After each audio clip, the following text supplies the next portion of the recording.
Hello friends, आज हम लोग बात करेंगे जो लोग शेयर मार्केट में इन्वेस्टमेंट करते हैं, शेयर का ऊपर इन्वेस्टमेंट करते हैं, उसमें कैसा टैक्स में ट्रीटमेंट होगा।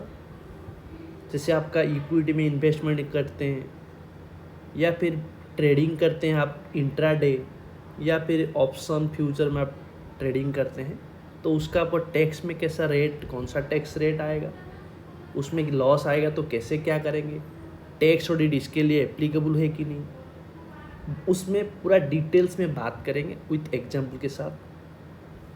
क्योंकि बहुत सारा इसमें डाउट रहता है कि कैसे इन लोगों को टैक्स में या फिर आपको टैक्स ऑडिट कराना पड़ेगा, कब करना पड़ेगा, वो सब हम लोग इसमें ब्रीफली बात करेंगे। पूरा एंड तक देखिए, हर पॉइंट को नोटिंग करना है तो आप नोटिंग भी कर लीजिए, ठीक है। आज हम लोग पहले हम लोग बात करेंगे जो आप शेयर मार्केट में आप जो करते हैं, शेयर में आप करते हैं क्या। एक तो होता है आप इक्विटी आप इन्वेस्टमेंट करते हैं। एक बार मैं इसको बोलता हूँ, इक्विटी शेयर में, इसको हम लोग दो तरह का बोल सकते हैं। इसको आप इक्विटी को आप आइदर इन्वेस्टमेंट करते हैं, इन्वेस्टमेंट प्रपोज करते हैं, या फिर आप ट्रेडिंग प्रपोज में रहते हैं। इंट्राडे नहीं बोल रहा हूँ, आप आज लिए 2 दिन के बाद बेच देते हैं, प्राइस हीप हुआ तो बेच दी, ट्रेडिंग प्रपोज हुआ आपका, वो इन्वेस्टमेंट आपका नहीं रहा। या फिर ये जो इन्वेस्टमेंट करते हैं ये लोग लॉन्ग टर्म या शॉर्ट टर्म में है, वो 2-4 महीने के लिए रखते हैं, या फिर डिविडेंड के लिए भी रखते हैं, तो वो इन्वेस्टमेंट प्रपोज हुआ।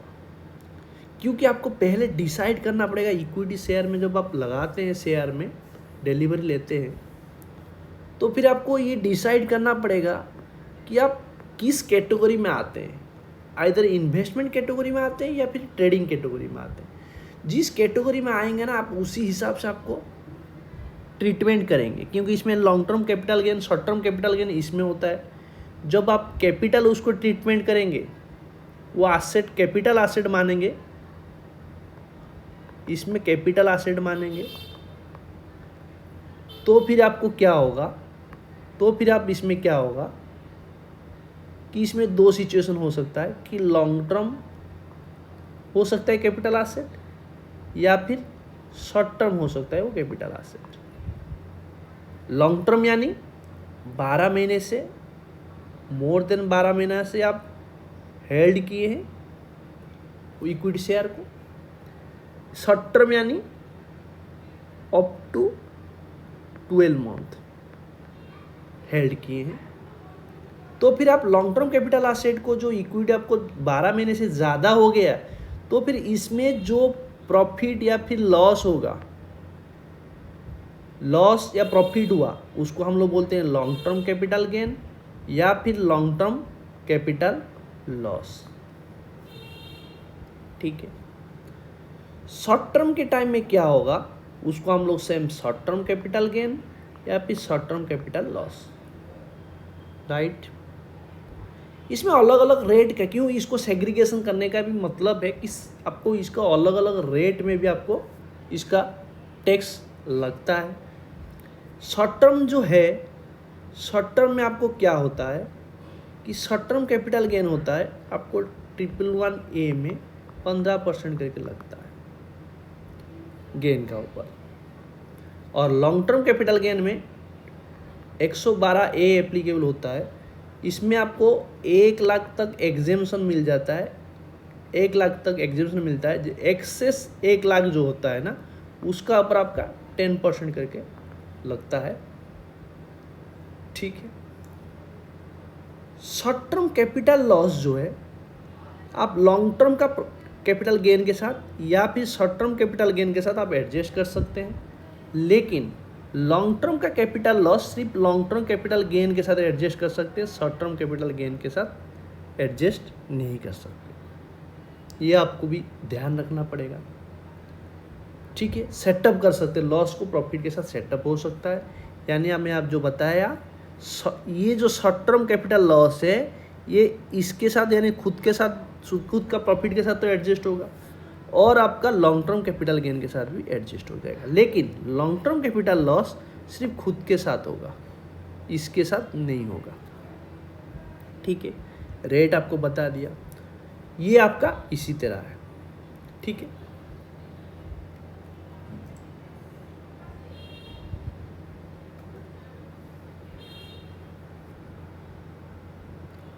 और ये लॉस मान लीजिए इस बार में सेटअप हुआ नहीं और कुछ बच गया, तो इसको आपको क्या कर सकते हैं, ये लॉस को, जो लॉस है उसको क्या कर सकते हैं, कैरी फॉरवर्ड कर सकते हैं अप टू 8 असेसमेंट ईयर तक कैरी फॉरवर्ड कर सकते हैं। यानी 8 साल तक आप कैरी फॉरवर्ड कर सकते हैं। 8 साल में कभी भी प्रॉफिट आया तो आप उसको सेटअप कर सकते हैं, लेकिन ध्यान देंगे शॉर्ट टर्म कैपिटल का लॉस लॉन्ग टर्म के कैपिटल गेन के साथ हो सकता है, लेकिन लॉन्ग टर्म का कैपिटल लॉस शॉर्ट टर्म के साथ नहीं होगा। ठीक है, ये हो गया आप इन्वेस्टमेंट करते हैं तो आप कैपिटल एसेट ट्रीटमेंट करते हैं उसको। लेकिन आप ट्रेडिंग करते हैं तो इसको हम लोग क्या बोलेंगे कि ये बिजनेस एसेट हो गया। इसको हम लोग क्या बोलेंगे, बिजनेस एसेट हो गया। ये आपका हो गया बिजनेस एसेट हो गया। ये हो गया आपका क्या, बिजनेस एसेट। बिजनेस एसेट होगा तो इसको बिजनेस की तरह आपको ट्रीटमेंट करना पड़ेगा, बिजनेस की तरह ट्रीटमेंट होगा।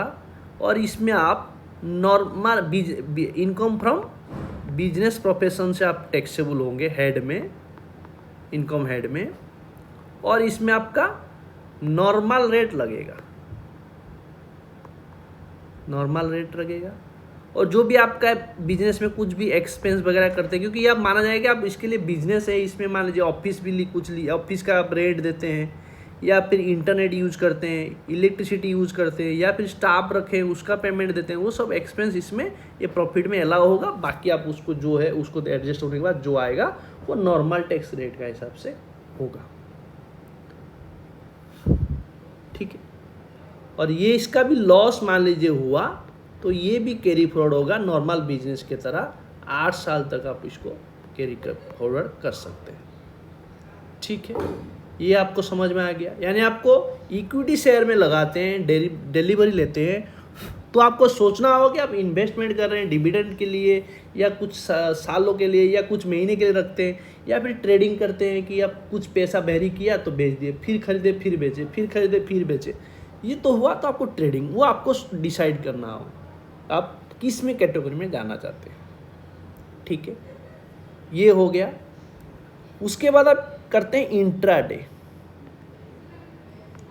इंट्राडे आप करते हैं, तो इंट्राडे करते हैं तो उसमें आपको ये इंट्राडे जो है क्या करते हैं कि सेम डे में कोई भी इक्विटी, मान लीजिए आप कुछ भी शेयर, मान लीजिए पेटीएम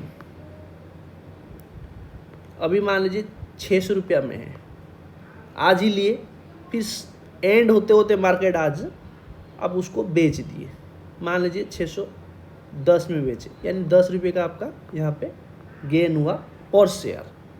तो ये आपका इंट्राडे है। इंट्राडे ये है, ये आपका, उसको हम लोग बोलते हैं क्या, स्पेकुलेटिव बिजनेस।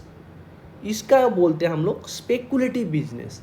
इसको हम लोग क्या बोलते हैं, स्पेकुलेटिव बिजनेस। ये ध्यान रखेंगे क्योंकि आपका बिजनेस में दूसरा भी कुछ बिजनेस करते होंगे ना, तो उसको हम लोग, इसको हम लोग स्पेकुलेटिव बिजनेस बोलते हैं। ठीक है, स्पेकुलेटिव बिजनेस बोलते हैं इसको। उसी तरह आपको ट्रीटमेंट करना पड़ेगा। इसको हम लोग बोलेंगे speculative business income, business income. ये हुआ आपका स्पेकुलेटिव बिजनेस का इनकम। ये जो बिजनेस इनकम होगा इसमें हो सकता है कि आपका गेन हो सकता है या फिर आपका लॉस हो सकता है। ठीक है, गेन हो सकता है या फिर लॉस हो सकता है। गेन हुआ तो इसमें आपको टैक्स दीजिए नॉर्मल रेट का हिसाब से। आपका ऊपर स्लैब रेट लगता है तो स्लैब का हिसाब से दीजिए। लॉस हुआ तो आपको कैरी फॉरवर्ड करने के लिए ऑप्शन है, 4 साल तक आप कर सकते हैं कैरी फॉरवर्ड, 4 असेसमेंट ईयर तक कर सकते हैं। लेकिन यहाँ पे एक ध्यान रखेंगे, ये जो लॉस है सिर्फ ये जो स्पेकुलेटिव लॉस है ना आपका, सिर्फ स्पेकुलेटिव गेन के साथ आप एडजस्ट करेंगे, गेन के साथ एडजस्ट करेंगे, और बाकी किसी के साथ एडजस्ट नहीं कर सकते।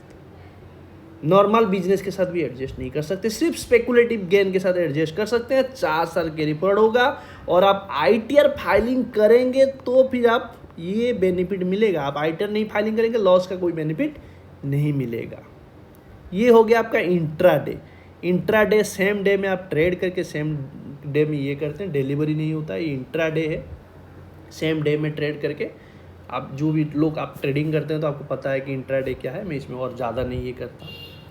और एक हो गया future and option, F and O, ठीक है। फ्यूचर एंड ऑप्शन का जो ट्रेड करते हैं, इसको हम लोग नॉर्मल बिजनेस के तरह हम लोग ट्रीटमेंट करते हैं। इसको हम लोग बोलते हैं non speculative business, business income.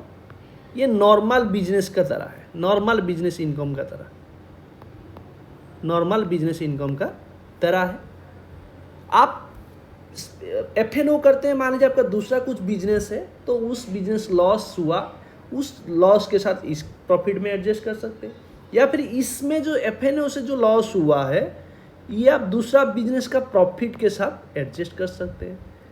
या फिर आप दूसरा किसी इनकम, जैसे आपका ये इनकम हुआ आपका सैलरी को छोड़ के, बाकी कुछ भी इनकम हुआ उसके साथ आप ये एडजस्ट कर सकते हैं। लेकिन स्पेकुलेटिव के साथ आप नहीं कर सकते, क्योंकि स्पेकुलेटिव सिर्फ स्पेकुलेटिव का ये होगा, ठीक है। स्पेकुलेटिव लॉस दूसरे किसी के साथ एडजस्ट नहीं होगा, ठीक है। लेकिन ये नॉर्मल बिजनेस के तरह है, एफएनओ नॉर्मल बिजनेस की तरह है, और इसका लॉस आप इनकम फ्रॉम अदर सोर्स से, जैसे आपका ये सेविंग बैंक इंटरेस्ट या फिर डिविडेंड या एफडी से मिला, तो उसका ऊपर आप ये लॉस इसमें सेटअप कर सकते हैं। इसको आप कैरी फॉरवर्ड भी कर सकते हैं, 8 असेसमेंट ईयर तक कैरी फॉरवर्ड कर सकते हैं। मतलब लॉस जो है इस साल जो सेटअप किए और नहीं हो पाया तो आप 8 साल तक कैरी फॉरवर्ड कर सकते हैं। कभी भी वो 8 साल के अंदर में प्रॉफिट हुआ उसके साथ आपको एडजस्ट करने मिलेगा। ये है आपका मेन, ये है। और इसमें टैक्स जो लगता है नॉर्मल स्लैब का हिसाब से, टैक्स जो लगता है किसका हिसाब से, नॉर्मल स्लैब या फिर नॉर्मल रेट, नॉर्मल रेट या नॉर्मल स्लैब का ऊपर टैक्स लगता है, ठीक है। ये आपको समझ में आ गया ये सारा चीज, ये आपको आइडिया आ गया कि आपका इनकम कैसे कैसे होगा। एक चीज ये वाला शायद आपको एक इतना ये नहीं आया, एक चीज मैं आपको बताता हूँ, क्योंकि आप बहुत सारा आदमी रहता है ना, कोई मैं जैसे इन्वेस्टमेंट करता हूँ, मैं इन्वेस्टमेंट पर्पज में करता हूँ, मेरा वो कैपिटल एसेट माना जाता है, इसीलिए अब कैपिटल गेन एराइज होता है। लेकिन कोई कोई ट्रेडर्स लोग हैं ना, वो ट्रेडिंग करते हैं इक्विटी में। इक्विटी में क्या करते हैं, ट्रेडिंग करते हैं, 2 दिन के लिए 3 दिन के लिए हजार लाखों क्वांटिटी उठा लिए, फिर 1-2 रुपया का होने के बाद बेच देते हैं। इसीलिए उसको हम लोग बोलते हैं क्या, बिजनेस एसेट, या फिर इसको बोल सकते हैं ट्रेडिंग एसेट, ट्रेडिंग एसेट उसको बोल सकते हैं। तो ट्रेडिंग आप करेंगे तो फिर आप बिजनेस का तरह ट्रीटमेंट करेंगे, उसमें आपको क्या करना पड़ेगा, इनकम फ्रॉम बिजनेस प्रोफेशन में होगा और नॉर्मल टैक्स का रेट का हिसाब से होगा, ये वाला उसका ऊपर एप्लीकेबल नहीं होगा, ठीक है। उसके बाद अभी हम लोग बात करेंगे इसमें क्या कि ऑडिट का ऊपर इसका क्या इम्पैक्ट होगा, ठीक है, और इसका आईटीआर कैसे फाइलिंग होगा, और उसका जो टर्नओवर कैसा डिसाइड होगा, जो एफएन मतलब इंट्राडे जो करते हैं इसमें टर्नओवर कैसे डिसाइड होगा, क्योंकि आपको ऑडिट उसमें एप्लीकेबल होगा, तो टर्नओवर कैसे हम लोग डिसाइड करेंगे, ठीक है। अभी बात करेंगे आईटीआर कैसे फाइलिंग करेंगे। आप नॉर्मल मान लीजिए आपका ऑडिट एप्लीकेबल नहीं है, तो आपको डेट रहता है आईटीआर का, डेट क्या रहता है, डेट आपका रहता है 31 जुलाई। नॉन ऑडिट के लिए आपका ऑडिट एप्लीकेबल किसका ऊपर ऑडिट एप्लीकेबल होगा वो भी मैं बताऊंगा। पहले आप सुन, ये कर लीजिए, नोट कर लीजिए, 31 जुलाई हर साल का असेसमेंट ईयर होता है। मतलब आपका फिनेंशियल ईयर 23-24 था, तो इसका असेसमेंट ईयर होगा 24-25। तो इसका जुलाई का डेट क्या होगा फिर 31 जुलाई 2024। ठीक है, आपका ऑडिट हुआ तो ऑडिट होने के बाद आपका आईटीआर का ड्यू डेट हो जाएगा 31 अक्टूबर। ये आपका ऑडिट हुआ तो, ठीक है, ये आपका ऑडिट हुआ तो ये आ जाएगा आईटीआर का ड्यू डेट। इसमें आप आईटीआर फॉर्म कौन सा चूज करेंगे, क्योंकि ये आपका बिजनेस इनकम हो जाता है, इंट्राडे या फिर एफएनओ करते हैं। आईटीआर फॉर्म कौन सा चूज करेंगे, इंट्राडे या फिर एफएनओ। इक्विटी हुआ तो आपको देखना होगा कि इन्वेस्टमेंट पर्पज या ट्रेडिंग पर्पज है। ट्रेडिंग पर्पज हुआ तो बिजनेस इनकम हो गया, और ऐसे भी इंट्राडे और एफएनओ आपका बिजनेस इनकम है। इसमें आप आईटीआर जो है, 2 आईटीआर आपका फाइलिंग का सिचुएशन है बिजनेस इनकम के लिए, आईटीआर 3 और आईटीआर 4। आप कंपोजिशन चूज करते हैं, यानी 44 एडी में जाते हैं, एडी में जाते हैं तो आईटीआर 4 आप फाइलिंग कर सकते हैं। नॉन ऑडिट का है, यानी आप ऑडिट नहीं कर रहे हैं, 44 एडी में जा रहे हैं। वहाँ पे जो स्पेसिफिक रेट बताया गया, आपकी बैंकिंग ट्रांजैक्शन आप करते हैं, सारा रिसीव पेमेंट बैंकिंग में है, सेल वाला या परचेज वाला जो भी इनकम आपका आया है बैंक से आया है, तो वहाँ पे आप 6% दे दीजिए, 6% दे दीजिए। टोटल आप जितना आपका टर्नओवर है वो हम लोग उसको इनकम मानेंगे, और वही इनकम का ऊपर नॉर्मल स्लैब रेट का हिसाब से टैक्स दीजिए, या नॉर्मल रेट का हिसाब से टैक्स दे दीजिए। कैश में ट्रांजैक्शन हुआ है, जितना अमाउंट कैश में आप रिसीव हुआ है तो उतना अमाउंट का ऊपर आप 8% दे दीजिए, इनकम मानेंगे उसका, और वही इनकम का ऊपर आपको स्लैब रेट या फिर नॉर्मल टैक्स का हिसाब से लगेगा। आईटीआर 3 होता है कि ये सबका, हम लोग इसको बोलते हैं सबका फादर। आईटीआर फॉर्म जो है 1 2 3 4, ये सबका फादर है 3 होता है सबका फादर, यानी इसमें सब आ जाएगा। यानी आप कंपोजिशन स्कीम में नहीं जाते हैं, यानी 44 एडी चूज नहीं करते हैं, आप ऑडिट के लिए चला जाते हैं, आप ऑडिट कराते हैं, तो फिर आप इसी फॉर्म को चूज करेंगे। इसमें बहुत लंबा फॉर्म है, तो इसको आपको बहुत डिफ़िकल्ट है इसको भरने में, लेकिन आप कोई भी प्रोफेशनल से इसको भराना जरूरी है, आप भरेंगे तो बेटर रहेगा आईटीआर 3। ठीक है, अभी हम लोग बात करेंगे ऑडिट। जो मान लीजिए आप इंट्राडे कर रहे हैं, तो फिर उसमें ऑडिट कैसे करेंगे और उसका टर्नओवर कैसे होगा। मान लीजिए आप इंट्राडे कर रहे हैं, इंट्राडे आप ट्रेडिंग किए हैं, ठीक है, आप इंट्राडे में ट्रेडिंग किए हैं, तो उसमें आपका क्या होगा कि टर्नओवर कैसे आप डिसाइड करेंगे, क्योंकि आप टर्नओवर बेस होके ऑडिट होता है। तो टर्नओवर हम लोग कैसे डिसाइड करेंगे। मान लीजिए फर्स्ट डे आप एक फिनेंशियल में फर्स्ट डे में इंट्राडे किए हैं किसका, आइडिया को, वोडाफोन आइडिया को आप इंट्राडे में लिए। मान लीजिए उसका शेयर प्राइस था, आप 100 क्वांटिटी लिए, उसका शेयर प्राइस था 10 रुपया था। फिर आप एंड होते होते मार्केट आप उसको बेच दिए, वो 100 क्वांटिटी को कितना करके आप बेचे, 10 रुपया का शेयर 12 रुपया में आप बेचे। यानी आपका यहाँ पे कैपिटल गेन कितना हुआ, पर शेयर आपका 2 रुपया करके हुआ, इनटू आपका 100, तो आपका 200 रुपया आपका गेन हुआ। ठीक है, सेकेंड डे आप इंट्राडे लिए, मान लीजिए आप ये लिए किसको,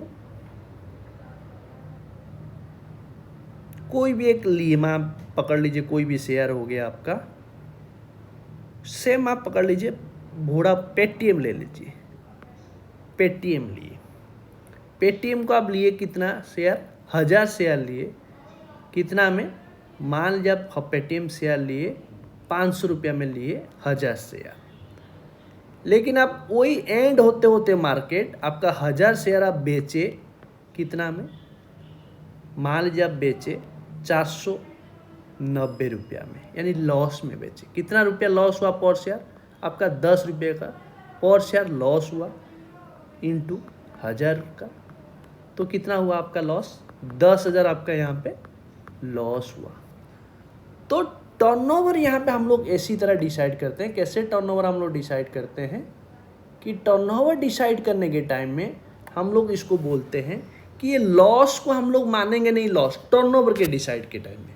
ऐसे ही तो नॉर्मल में लॉस है, लेकिन टर्नओवर डिसाइड कर, टर्नओवर जब कैलकुलेशन करते हैं तो हम लोग इंट्राडे के जो टर्नओवर होता है, इंट्राडे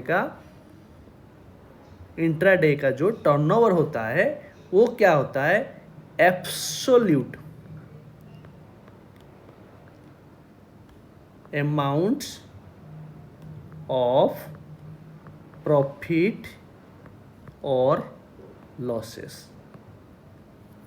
यानी आपका यहाँ पे टर्नओवर हो जाएगा, थर्ड डे फोर्थ डे ऐसे करेंगे तो आप ऐसे ही एड ऑन करते जाएंगे आपका। तो दैट मीन्स आपका टर्नओवर हुआ 200 रुपया, यहाँ पे लॉस होने से भी इसको प्लस करेंगे 10,000, यानी आपका टोटल हुआ 10,200 रुपया आपका टर्नओवर हुआ।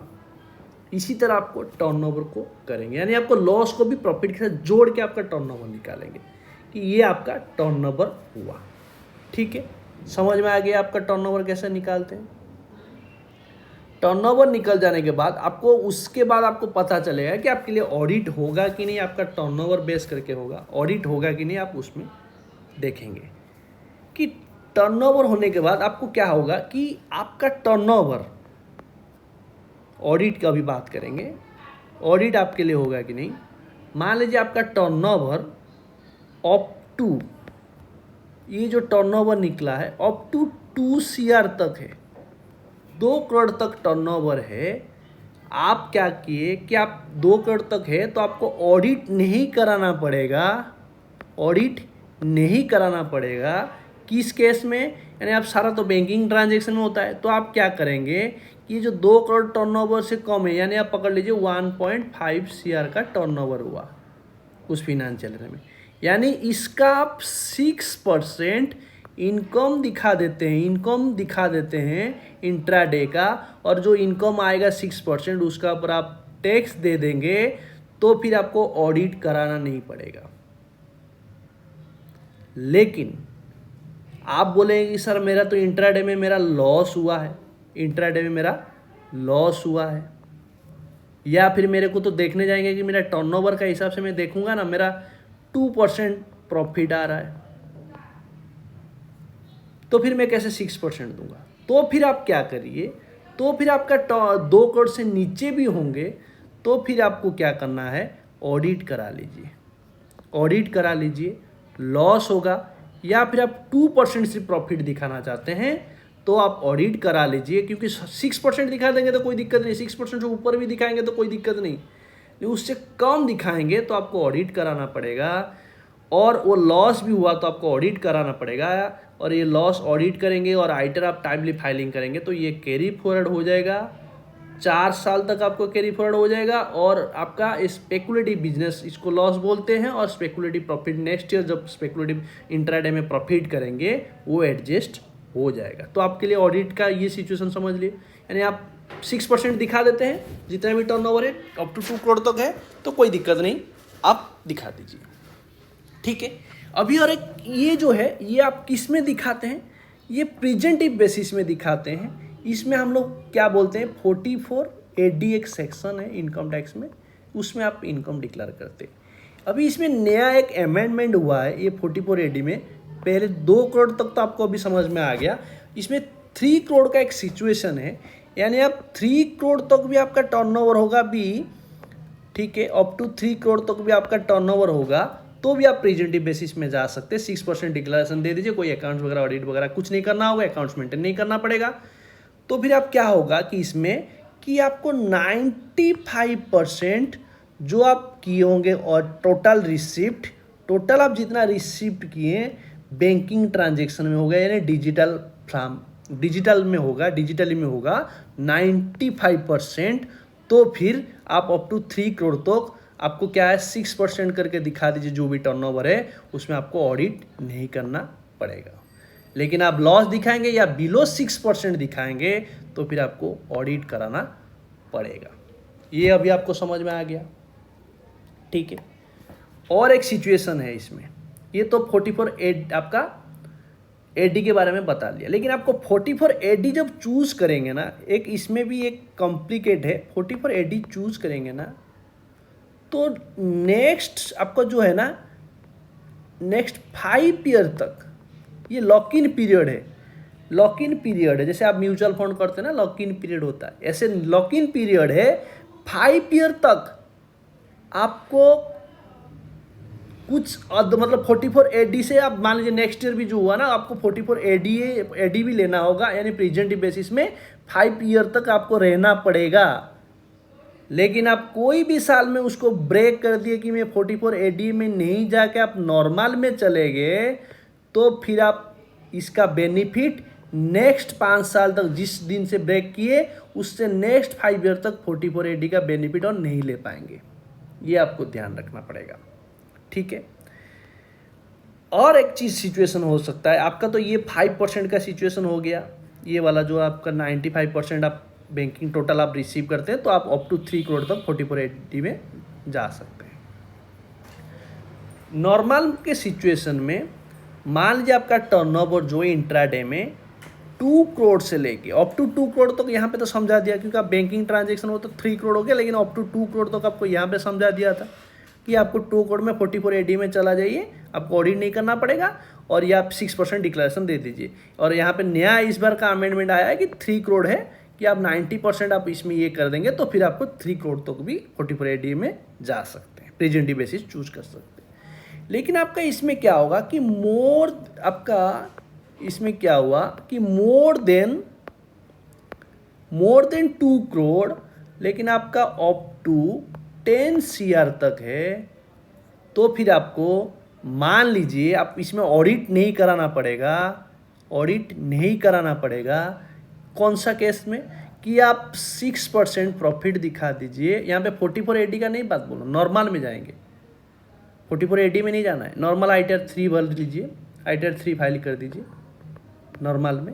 6% आप प्रॉफिट दिखा दिए, आपका टर्नओवर का 6% प्रॉफिट यानी इनकम दिखा देंगे, और उसका ऊपर स्लैब रेट या फिर नॉर्मल रेट में टैक्स दे दीजिए, तो फिर आपको इसमें ऑडिट नहीं कराना पड़ेगा। लेकिन इसमें एक कंडीशन है कि आप जो टोटल रिसिप्ट किए हैं केस में अप टू 5% होना चाहिए, और टोटल पेमेंट जो किए हैं यानी खर्चा दिखाएं, ये पेमेंट पूरा साल भर का जो किए हैं वो भी अप टू 5% रहेगा, तो फिर ये बेनिफिट आप ले सकते हैं और इसमें आपको ऑडिट नहीं करना पड़ेगा। ये टर्नओवर इस लिमिट के अंदर में होगा।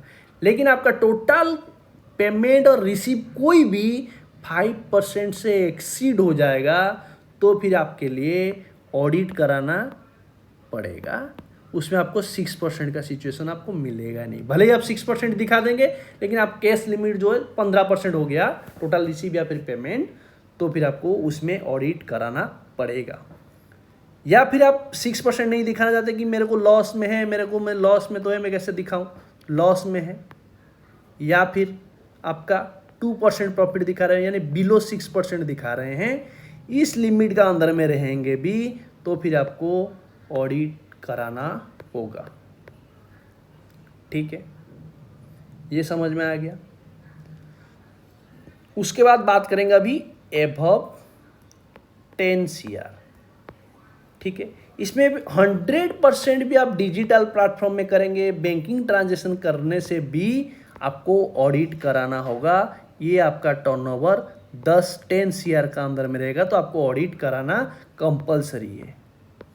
ठीक है, ऑडिट कंपलसरी है। ठीक है, आप बोलेंगे कि मैं ऑडिट नहीं कराऊंगा तो इसमें, आप बोलेंगे तो कि ऑडिट नहीं करेंगे तो उसमें क्या होगा। मान लीजिए मेरा ये लिमिट्स मान नहीं रहा हूँ, ऑडिट भी नहीं करूँगा, तो ऑडिट नहीं करेंगे तो आपको पेनल्टी लगेगा। पेनल्टी लगेगा अंडर सेक्शन 271B में आपको पेनल्टी लगेगा। कोई सीए से आप ऑडिट नहीं करा रहे हैं तो आपको पेनल्टी लगेगा। आपका क्या, कितना पेनल्टी लगेगा? 0.5% ऑफ टर्नओवर, या फिर प्रोफेशनल लोग के लिए ग्रॉस रिसिप्ट रहता है। और सेकेंड मेरा 1,50,000, व्हिच एवर इज लोअर, जो लोअर आया वही आपको पेनल्टी आएगा। ठीक है, ये अभी समझ में आ गया। अभी हम लोग एक एग्जाम्पल के साथ आप बात करेंगे। ठीक है, एग्जाम्पल मैं अभी आपको दिखाता हूँ, एक बार मैं ले लेता हूँ, एग्जाम्पल के साथ बात करेंगे। मैं अभी पहले आपको इसमें बताता हूँ, ये सब मैं डिस्कशन कर लिया हूँ। ठीक है, ये सब डिस्कशन कर लिया हूँ। अभी एग्जाम्पल एक बात करेंगे, ये एक एग्जाम्पल है। ठीक है, एग्जाम्पल में आप देखिए, ध्यान रखिए। मान लीजिए ये एग्जाम्पल हम लोग इसको यूज़ करते हैं, ये भी आपको बताएंगे एग्जाम्पल में। आपको ये एग्जाम्पल बताने से पहले क्या क्या इनकम है, कितना कैसे टैक्स आएगा, आपको ये स्लैब रेट पता है तो ओल्ड रिजिम का ये स्लैब रेट है पर इंडिविजुअल के लिए, रेसिडेंटल इंडिविजुअल के लिए ये स्लैब रेट है, और ये न्यू रिजिम का स्लैब रेट है।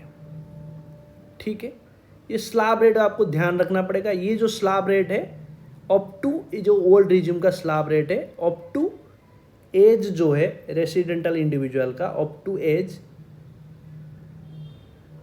59 यानी बिलो 60, तो ये स्लैब है। उसका पर ये स्लैब का ऊपर 4% सरचार्ज, 4% सेस लगेगा, हेल्थ एंड एजुकेशन सेस। ठीक है, न्यू रिजिम में ये आपको पता है, ये आपको है, मैं इसमें और बता नहीं रहा हूँ। ठीक है, न्यू रिजिम आपका इसी तरह होगा, इस रेंज में आएगा तो इसी तरह का आपको स्लैब रेट का लगेगा। तो आपको एग्जाम्पल आप देख लीजिए कि आप एक पर्सन, आप मान लीजिए आप 30 साल का उम्र का है, मैं 30 साल एग्जाम्पल में ले रहे हैं, आप भले आप कोई भी कैटेगरी में आएंगे उस हिसाब से आपको स्लैब रेट फॉलो करना पड़ेगा। मेरा एग्जाम्पल में 30 ईयर्स का है, इंट्राडे आप करते हैं, आपका एनुअल सैलरी इनकम मान लीजिए 10 लाख है। ठीक है, इंट्राडे करते हैं आप, इंट्राडे इक्विटी में इंट्राडे किए हैं इस साल में, मान लीजिए फॉर द ईयर में 2 लाख का आपका गेन हुआ है, उसको हम लोग बोलते हैं स्पेकुलेटिव इनकम। स्पेकुलेटिव इनकम हम लोग उसको बोलते हैं। ठीक है,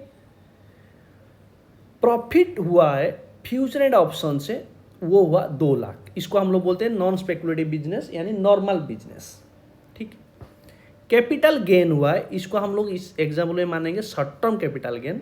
लॉन्ग टर्म होता तो ऐसे ही 1 लाख तक तो आपको छाड़ मिल जाएगा, लेकिन मैं यहाँ पे शॉर्ट टर्म माना हूँ, यानी आप इसका ऊपर कितना परसेंट करके लगेगा, 15% लगेगा टैक्स। ठीक है, इंटरेस्ट फ्रॉम बैंक डिपॉजिट यानी एफडी से मिला है 1 लाख रुपया का, यानी आपको एटीटीटीए का बेनिफिट नहीं मिलेगा। एटीटीटीए में सिर्फ सेविंग बैंक इंटरेस्ट का मिलेगा। ओल्ड रिज्यूम आप चूज करते हैं तो आप दोनों रिज्यूम में टैक्स निकाल लीजिए, क्योंकि ओल्ड रिज्यूम में डिडक्शन का बेनिफिट मिलेगा, न्यू रिज्यूम में डिडक्शन का बेनिफिट नहीं मिलेगा। आप दोनों रिज्यूम में टैक्स निकाल लेंगे, जो बेटर होगा आप करेंगे। तो उसी हिसाब से पहले हम लोग लॉन्ग टर्म कैपिटल गेन का टैक्स निकाल देंगे, 15% होगा, 1 लाख का ऊपर 15% होगा तो 15,000 रुपया होगा capital gain, long capital gain हुआ। उसके बाद बाकी जो इनकम है वो आपका नॉर्मल रेट का हिसाब से लगेगा। सैलरी आपका हो गया, आपका इंट्राडे हो गया, ये एफएनओ हो गया, या आपका इनकम फ्रॉम अदर सोर्स जो है आपका बैंक डिपॉजिट हो गया। ये दोनों तो आपका बिजनेस इनकम हो गया, इंट्राडे और एफएनओ, 2-4 लाख का बिजनेस इनकम हो गया। सैलरी इनकम 10 लाख का हो गया, कैपिटल गेन का 1 लाख हो गया, और आपका इनकम फ्रॉम अदर सोर्स से 1 लाख का रुपया हो गया। टोटल मिला के आपका इनकम जो है टोटल कितना हुआ, 10,2,2,1, टोटल हुआ आपका 15 लाख।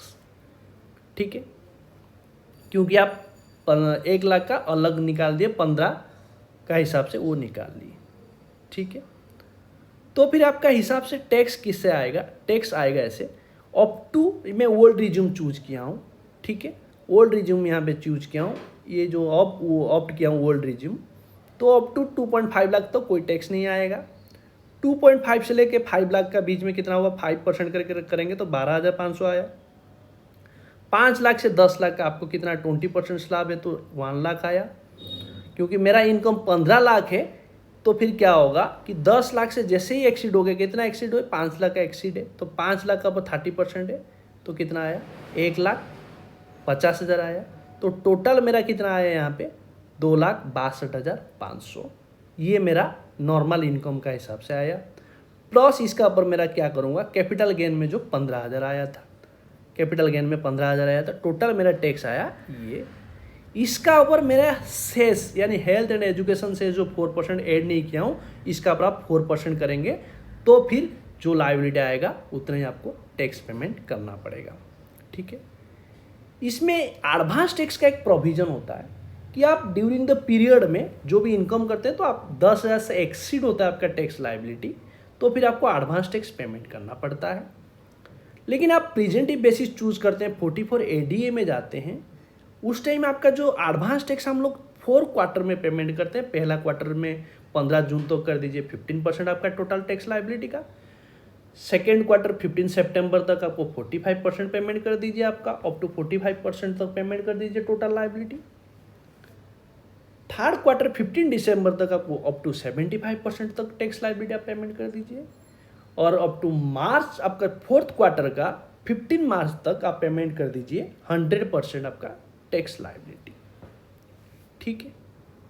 लेकिन आप प्रेजेंटिव बेसिस चूज करते हैं, 44 AD चूज करते हैं, तो फिर आपको एडवांस टैक्स जो है यहाँ पे आपको दिया जा रहा बेनिफिट कि आप एडवांस टैक्स एक ही बार पेमेंट कर सकते हैं, यानी इंट्राडे करते हैं आप ऑप्ट कर रहे हैं प्रेजेंटिव बेसिस में, तो फिर आप एक ही बार में आप सिंगल इंस्टॉलमेंट में पेमेंट कर सकते हैं। 15 मार्च में 100% आपका जो भी टैक्स आ रहा है आप कैलकुलेट कर लीजिए, उसी हिसाब से आपको 100% पेमेंट कर दीजिए एक ही इंस्टॉलमेंट में, तो आपको डिफ़ॉल्ट जो इंस्टॉलमेंट होगा उसका ऊपर कोई फाइन इंटरेस्ट वगैरह लगेगा नहीं, ठीक है।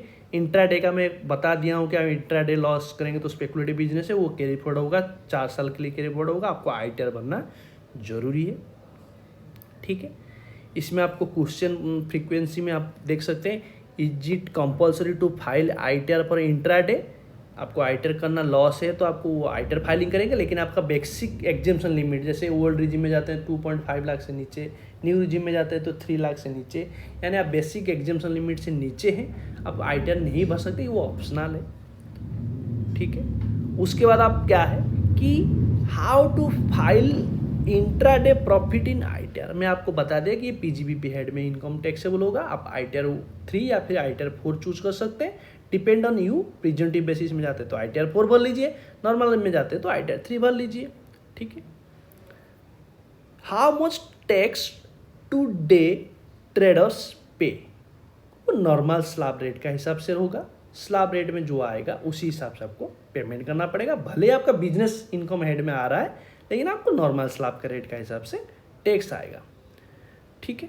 उसमें बता रहा है कि व्हाट, और एक क्वेश्चन है what is consider intraday trading for tax purpose. Intraday is buying and selling securities with in the same trading day, यहाँ पे बता रहा है कि सेम ट्रेडिंग डे में है इंट्राडे, इसलिए हम लोग बोलते हैं। और एनी प्रॉफिट लॉस, ठीक है, any profit loss such transaction is consider intraday trading income for the purpose, ठीक है। तो आपको सारा डिटेल्स अभी समझ में आ गया, इंट्राडे और आपका शेयर में कैसे इन्वेस्टमेंट करते हैं, उसका नेचर क्या रहेगा, आपको पूरा समझ में आ गया। कोई भी डाउट रहेगा तो मेरे को पूछ सकते हैं। इसी तरह वीडियो पाने के लिए मेरा चैनल सब्सक्राइब कर लीजिए, बिल्कुल फ्री है, और बेल आइकन क्लिक कर लीजिए।